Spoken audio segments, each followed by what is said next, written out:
Letters of John Nelson Darby, Volume 2, Letter 570-244E, of 1031. P. 376. Dear Mr. Pollock, I see I shall hardly get away before winter. I might start during the winter, but that I should hardly choose unless duty calls. I have been kept longer in Canada than I thought, for my object was the States. We have had 2 conferences, both blessed. In the first, out of town, more enjoyment of communion, perhaps. In the second, in Montreal, more instruction, a good many fresh from the States.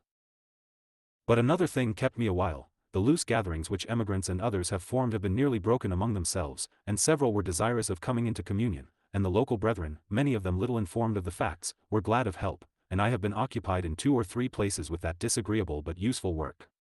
Many have seen what it is all about, and are clear, and a good many have come in. I have always found that knowing the blasphemies that were really in question has dissipated the fog they had managed to produce in many minds. There was real conscientiousness. The older gatherings been sadly neglected. This I have a little attended to also, and all this kept me, and I have not done yet. Meanwhile, conversions continue. I shall very possibly go after some gatherings in these quarters, and by Ottawa, Montreal, Quebec, Halifax, to Boston and New York, visiting Concord, but this runs past hundreds of miles, and will take some little time. But I am desirous of returning.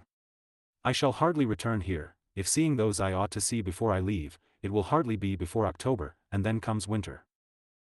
The colonies, and much of the States, are a difficult field, in this, that people come out to get on, own land, in a word, the world. I am sure Christ only and his service are worth anything. All else passes away, to say the least, well, if we are not hindered by it here. What I feel anxious about as to brethren is, that they should be devoted, not conformed to this world, which has crucified the Lord of glory, but which grace has visited from on high to take us up there, giving us now our citizenship in heaven, and leading us to wait for the blessed Lord. Nor shall we be weary of the way when we see the Master's face, nor now, if our eye is fixed on him, sad we may be, but not weary.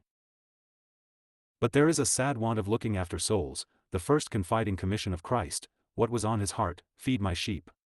Peace be with you. Kindest love to the brethren, whom I shall be glad to see again, the Lord favoring my journey. Affectionately yours in the Lord. Belleville, September, 1876. 52244E.